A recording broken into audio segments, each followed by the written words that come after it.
leo nilisema nitakuja hapa mapema kwa sababu rafiki yetu mmoja alituahidi ya kwamba leo kutakuwa na earthquake.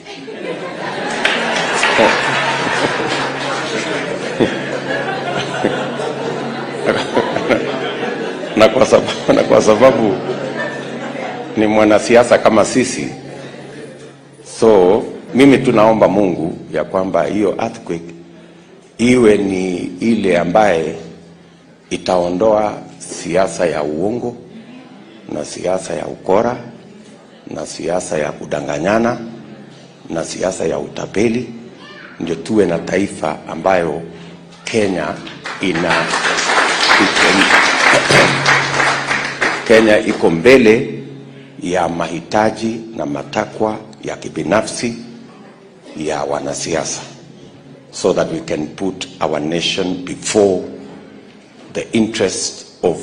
any person or group of people, so that Kenya can come first. So as we wait for the earthquake, I'm sure it's our prayer that it will be the one that is going to eliminate the politics of deceit and put Kenya before